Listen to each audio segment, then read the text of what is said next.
And 621, that man. Check out that 21 Wellington West if you're in the area. Yes, No sir. cars clear. I've reported the fire. Press ran around onto Glenburn. He should be on Glenburn now. Get 43, your location 43. Shooter and Sherman, dispatcher. 43, have a call opposite 120 Isabella. Apparently some object left in the center of the road. Can you check it out? 120 Isabella. 847. Okay, 43. Got a 340 out here, Burbank and Shepherd, re-school crossing detail.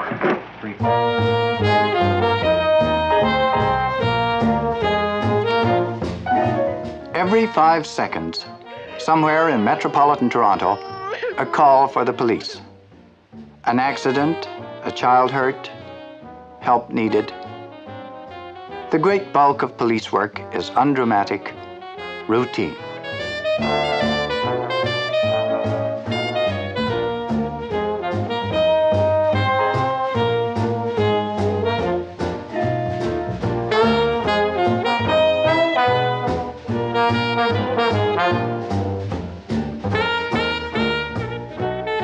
Somebody has forgotten a door key and needs to be let into her house. The neighbor's children ran over my lawn, too. When more than 1 million human beings live together in the same place, they need protection. Yes, code 44. 204 Sheaton Street, read disorderlies outside. 1053. C for Charlie, 39927. Stand by 1 minute.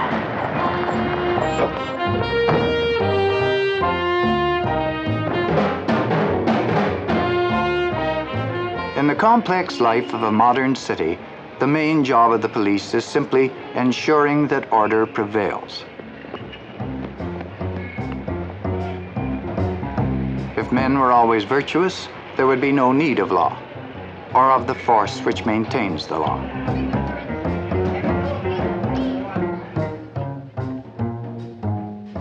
In a world where violence frequently erupts, the police must learn to use force cunningly, to combat it.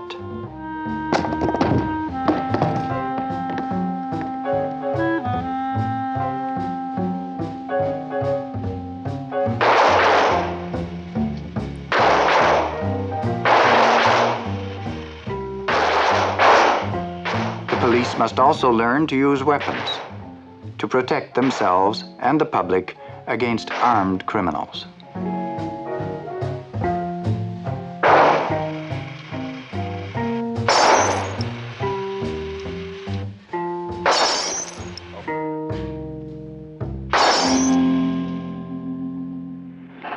What does the work you do, Sergeant Inglis, involve? It involves the preparation of plans of scenes of crime for the courts. Police work also requires science and even artistry. At headquarters, there is a variety of specialists, like Sergeant Morris Inglis of the Criminal Investigation Branch. I've been doing this work for about 14 years, and whereas I find it very interesting, but at times the tragedy of the scenes does affect me. What sort of tragedy do you mean? Well, murder scenes. For instance, there was one murder happened Christmas Eve, 1945. And the Crown Attorney, after the preliminary, called me and he said, I want you to make a plan of this place, rooming house. I want you to show me the front entrance, the back entrance, the entrance on the second floor. I want you to show me room 22, 20, 18, 9, also the kitchen, the stairs leading up from the second floor to the kitchen, where the man walked by the stairs. Now, I thought to myself, that's going to involve a lot of work. So then I thought I'd better make a model of it. I have it here. Would you like to see it? Here. Good. This is a wooden model of the scene we call the rooming house murder. It happened on Christmas Eve. An old gentleman was returning, a watchman returning home, two men accosted him and brought him up to this room 20. Now, when the case went to court, each witness was called and he had to be able to describe what he could see and where he was at the time. This, in plastic, shows you entering the front door and the stairs, of course, immediately in front of you. By turning it around, you can see through the back and see the head of the stairs, and he's arriving then at the ground floor level where he was let in by the landlady. She thought at the time it was just a drunk returning with them, you see. They were supporting and so on. Then he went in through this door and along the corridor, and he was seen by somebody in the kitchen. The kitchen is marked here, and as you see by the model, the kitchen is directly opposite the stairway. So we can tell exactly the person in the kitchen could view the person going up the stairs. Then he arrives on the third floor landing and was taken into room 20. One witness was in room 22. He heard something. The room opposite number 21 heard the scuffling outside the room, so he could say something. He could describe something to the court. And room 18, also, he heard some screaming and some noise and blows being struck. And he could. So then that shows the court where each witness was, and this, of course, is the room in detail, showing the bed where the victim was found, and a chair, and a simple chair and a dresser in the room. Now that case, that helped the court very much. It would take a lot of words to describe that, and of course, some of the witnesses were a sort of simple type of people. They could not describe, whereas they could point the finger and said, I was in room 22. Okay?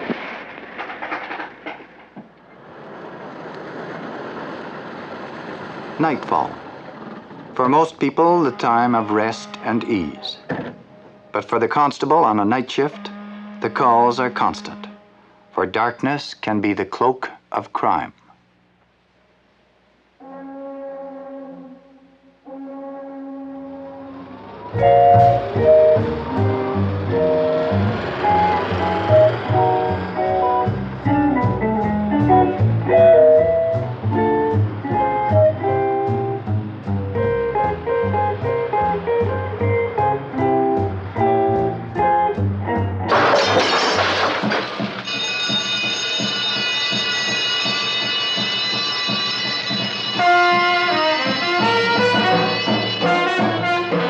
They must have taken the radio from the window. I'll call another car for help.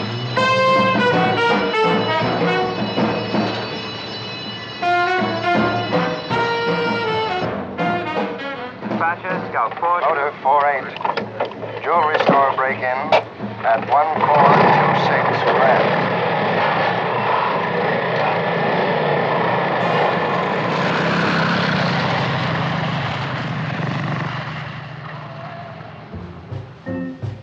In the night, certain spots, known as likely places for trouble to originate, are kept under close scrutiny by the police. The policeman's aim is not just to pursue those who may have broken the law, but to be around, to prevent trouble if possible.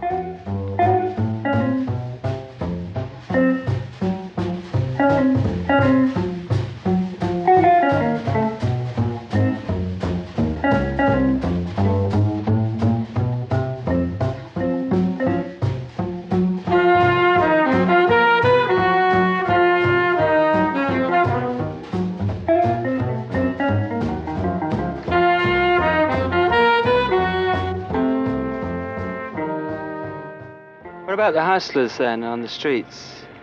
We have a large, we have quite a few of them, but they all seem to hang around the one area down here, Dundas and Jarvis and Pembroke and Dundas and George and Dundas and all around there. But they come and they go. You'll see them there for 3 or 4 months, and finally they get knocked off so many times that I guess they just give it up for a bad job and move on to Windsor or Montreal. We get a lot of them down from Montreal. Actually, there are two that do cause us the trouble. Them and let's say the sellers and the buyers. The fellows prowling around trying to pick them up, and then the other big night complaint is noisy parties. Some of them are people just having a good time, but some neighbor sees fit to complain against them. Well, I like to have a good party myself at home, and I'd probably take offense at a policeman knocking on my door and say, all your guests got to go home. Somebody thinks they're a little bit too boisterous and they can't sleep, they got to work, or they've got 2 or 3 kids that can't sleep. Well, you got to look at the other citizen's view too, the fellow that's complaining. 61, Jameson, south of King. You get a call, one of these calls, an ambulance call or a woman going to have a baby, we'll say, up on Winchester Street. And you get there, and she hasn't had it yet, but she's going to come close to having it. And she's just about ready to go. Can't wait for the ambulance. She has to get to the doctor. So you have no alternative. You get her in the car, and you start going. I remember I had a call like that one night, boy, and I couldn't get to that hospital fast enough. I got her there just ahead of when she had it. I got her in there all right, but some of the boys aren't as lucky. What's the toughest situation you've ever been in? Well, I think the toughest ones that I have ever run across, that I have felt that I'd rather be somewhere else, are these street fights. There's a lot of stuff you'd just as soon walk away from, but you have to go in, even though you feel sometimes, well, I'll probably lose this one. Fortunately, I haven't lost any yet, but no doubt I'll get mine sooner or later. Last night we pulled up to the corner, and 5 or 6 standing there in the corner obstructing the sidewalk. Asked them to move along, all but one does. So I went over to the fellow and asked him his name, gave me his name, where he lived, and where he worked. He answered all these questions, and I suggested to him that it would be best if he went into a restaurant or went on home or went somewhere else, but not to hang around that corner, because we do have a problem there. So he didn't agree with me, and I cautioned him again regarding this. Next thing I know, bang, drives me right in the side of the face. I thought a truck had hit me. And of course, we can't always come out on top, but you've got to make a good try. Of course, we had quite a tussle there. My partner and I finally subdued him, got him in the car, took him to the station, but some of them, they just fight all the way. This fella did. He didn't want to let up even when he got in the car. He kept it up. But nevertheless, he won't be disturbing anybody for the next 30 days. Call 28 Gerard East, unnecessary noise from 131. Of course, there are other calls you do have to hurry to. Bank alarms. There's always some web-footed cashier stomping on an alarm somewhere, and you race up there, and you get in the bank, and nothing. Some of them think it's a big joke, but it's not a big joke, because the guys that are going there in a hurry, they're driving a car. They are in a certain dangerous part themselves. An accident could happen. You could have a blowout, but nevertheless, you have to try and get there as fast as you can in the event that there has been a holdup. Then when you get there and they laugh, they think it's a big joke. Well, the 2 guys in the car might have 3 or 4 kids. They wouldn't think it a big joke if Dad didn't come home that night, would they? Barrett, 5 and 6 post, 4:15 for lunch. 33. Relieve 3 extra, 3, 4:15, and 6 extra from 12 to 1 o'clock. Davis? Sergeant. Scout 11, 4:15 for lunch. Sergeant? Scout 11, 4:15 for lunch. Pay attention to 4 and 17 posts from Jarvis to Bay. Relief shot. Left turn. March. The police aren't just concerned with lawbreakers, but with ordinary citizens in very ordinary troubles. Someone's little boy is lost. Someone's mislaid a raincoat. Yeah. Well, you phone, give number 4 station a call and ask them if they have it over there, but we certainly haven't got it here. We just have a penknife belonging to you. 113 to the garage for inspection. Times 846. Pardon me, yes, sir. Can I help you? Yes, please. A constant stream of questions, demands, enquiries. A lawyer just starting out in practice, his clients in jail awaiting trial. Could the police help him out by giving him details of the case? You could see what they had to say about it. Was he recognized?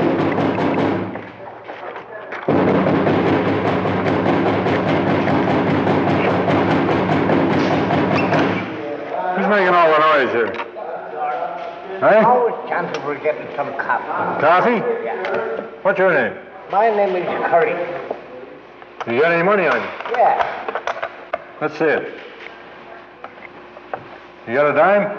Oh, yeah, you want coffee? Is it coffee time? I want to get... Well, if you have some money, we'll see what we can do. You want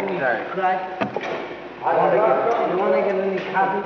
Yeah. Come on. We haven't all night.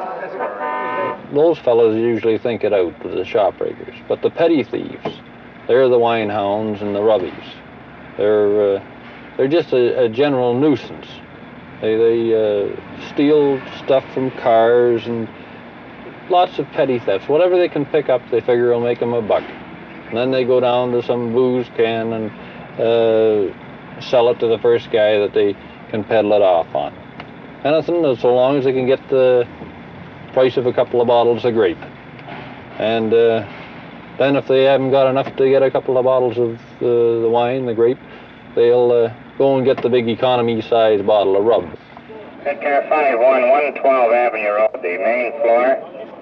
Truck and disorderlies inside fighting with the lady. 3 o'clock. Why do you always search them then when you pick them up in the back alleys? You never know what you're going to find on them. You never know. You could find a gun that they've lifted out of somebody's car. They might have a knife. You always do search every prisoner you put in a car, because you never know. You can no more tell a shop breaker or a murderer or a rapist one from another. People are people. There's no set feature on anybody that brands them as one particular thing. You just can't tell them. Nothing surprises you as far as human nature or what people will do. Nothing at all. I'd believe almost anything of what the human race would do. Get my camper off you, will you please? I haven't got it. It's all at home. It ain't me. I'm telling you, I didn't touch that guy. I never even seen him since I left the fucking police station.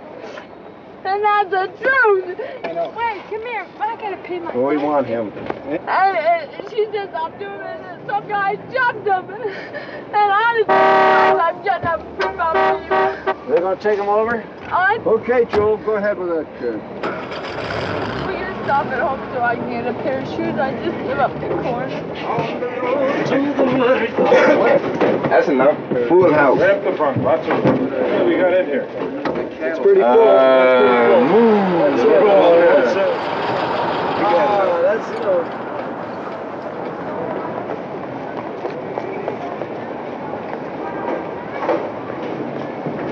My picture. He's taking a picture of us. Picture of us getting in the paddy wagon. That's why I covered my head up.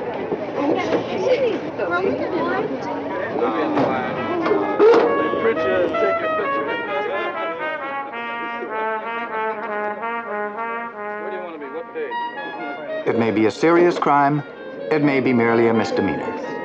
If you're unwise enough to spend your evening at a bootlegger's, you may get swept up in a raid. And if you can't raise bail, you'll have to spend the night as a guest of the city.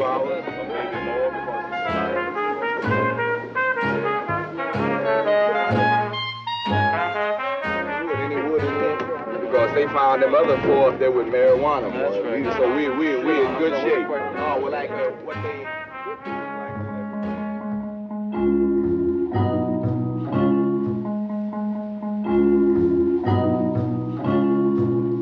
Under the cover of night, more serious things may be happening. Things the police are powerless to prevent.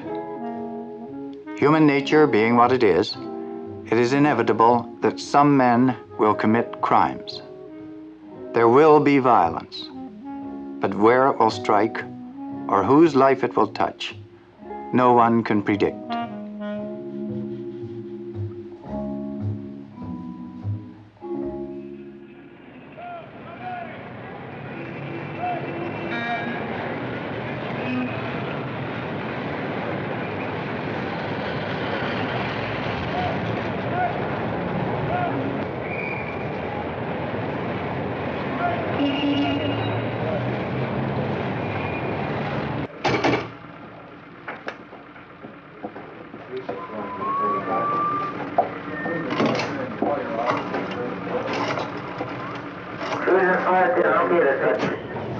Another day, and in the city, 1 million human beings go about their business.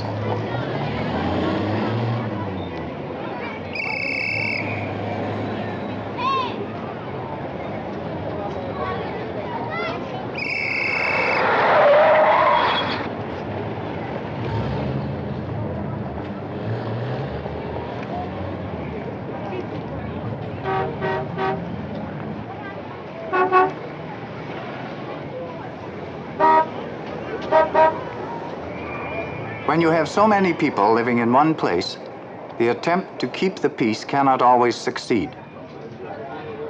Earlier on this day, the police were called to an address on this street. Neighbors had complained that there was a noisy party in progress. The people at the party were taken into custody on liquor charges. The house was visited again later by the police. When making the arrests, they had noticed bloodstains and signs of great disorder. In the course of a search, they discovered the body of a woman under the cellar stairs.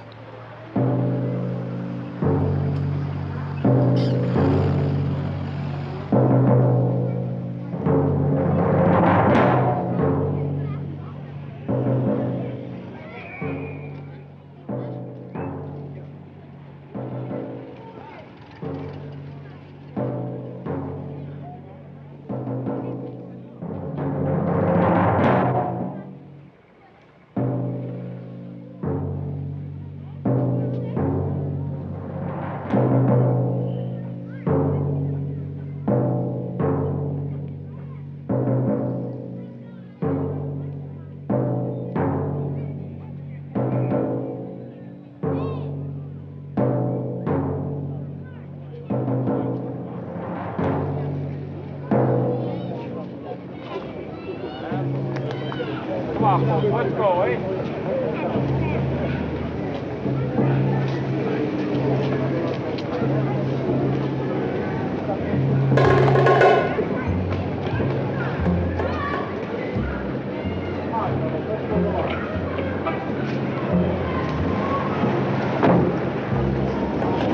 All right, kids, come on, move right along. Come on. All right, just jump in. Come on, come on, please. Go on, come on. Move right along.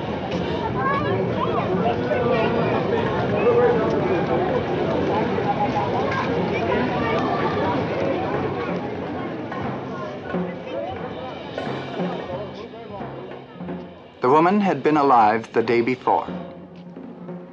Was it natural death, accidental death, manslaughter, or murder?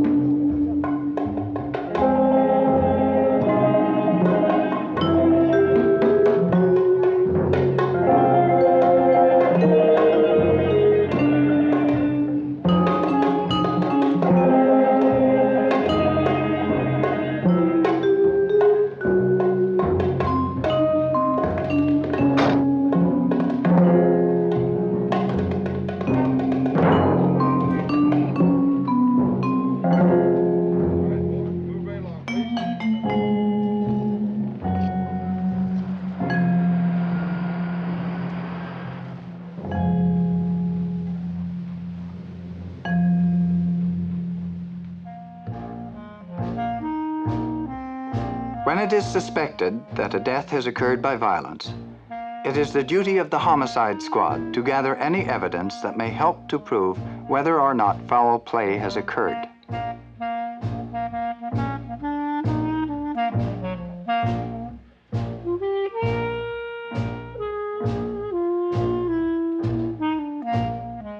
Only society, represented by a jury, in the end, can pass judgment on a man. It is the duty of the police to provide the Crown with as complete and accurate a picture as possible of what they find. Justice cannot be based on hearsay, suspicion, or accusation. It must rest on fact.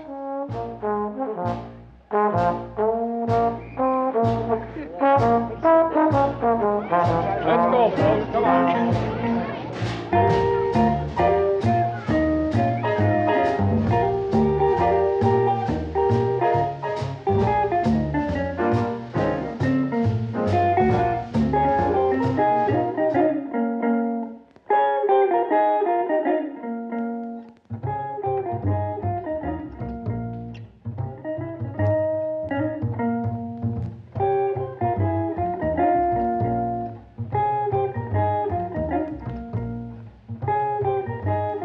If the police find evidence which is thought by the coroner's inquest to warrant a trial, the suspects, if known, will be brought before the courts. And in the trial, a measurement, a fingerprint, may be enough to convict a man, or it may be the only thing to prove a suspect innocent.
The police do their work to ensure that as far as possible, men live according to the law.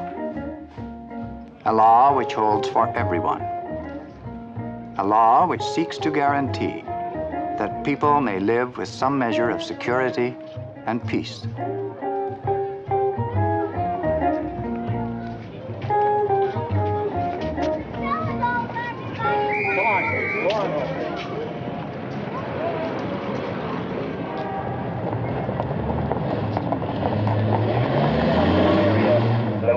Elizabeth in the parking lot. You speeding up a man?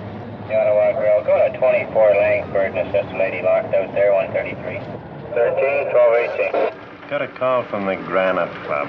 Hello, A fire coming from the chimney. The fire department was notified. This comes from the Bell telephone operator. Fire coming from the chimney. Well, I haven't heard anything else about it, so I imagine it's all right. We haven't get the Motorcycle clear. Your message. But fire coming from the chimney, I was just wondering where else you'd expect it to come from. Physical 420 dispatcher, could you have the station send a tow truck down here? 320, please. 31 Palmerston, 431 Palmerston.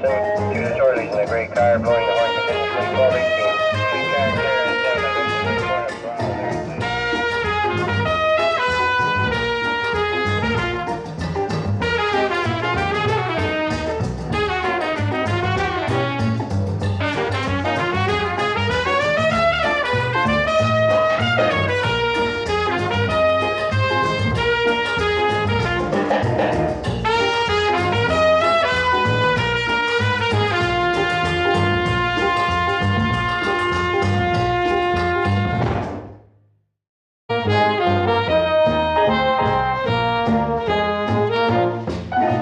Every 5 seconds, somewhere in metropolitan Toronto, a call for the police. An accident, a child hurt, help needed. The great bulk of police work is undramatic, routine.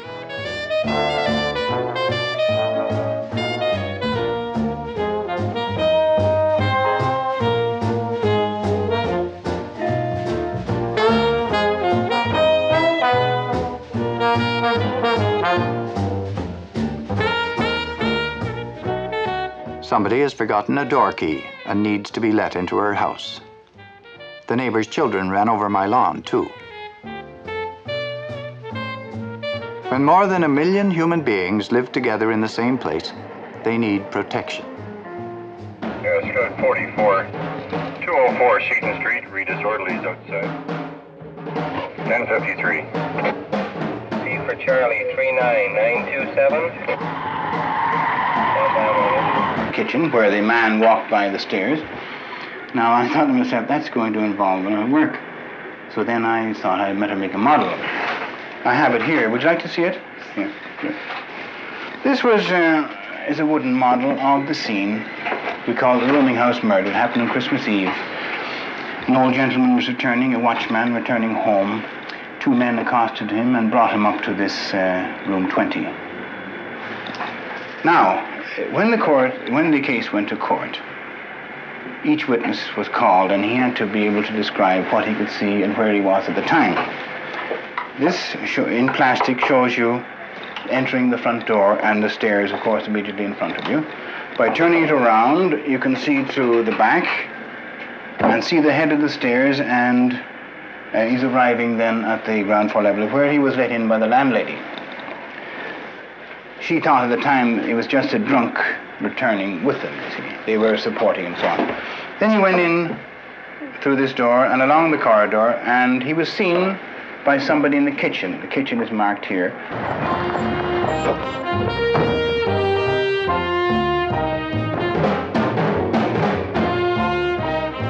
In the complex life of a modern city, the main job of the police is simply ensuring that order prevails. If men were always virtuous, there would be no need of law, or of the force which maintains the law.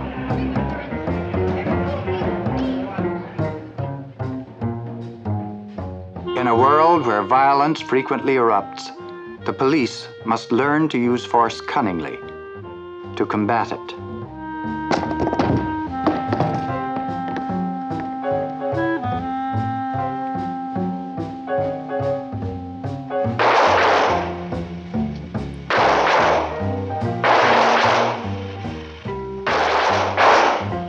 The police must also learn to use weapons to protect themselves and the public against armed criminals.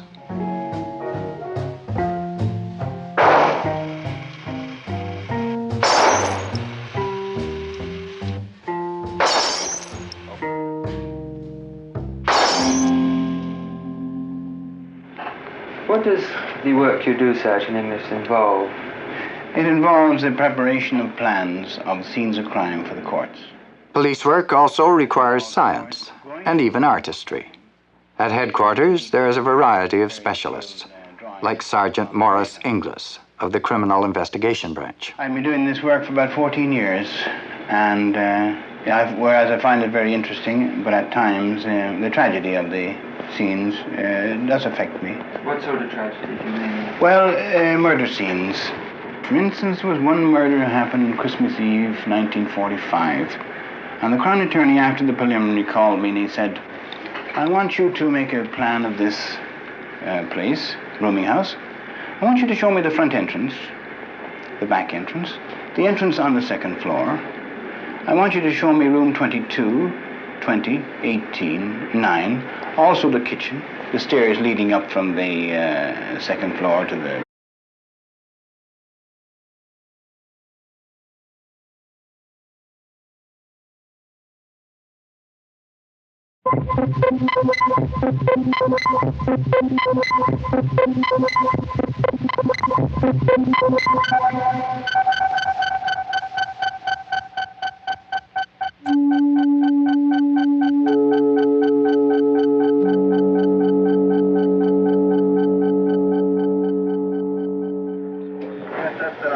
And 621, that check out that 21 Wellington West if you're in the area. Yes, sir. Fire clear. I've reported a fire.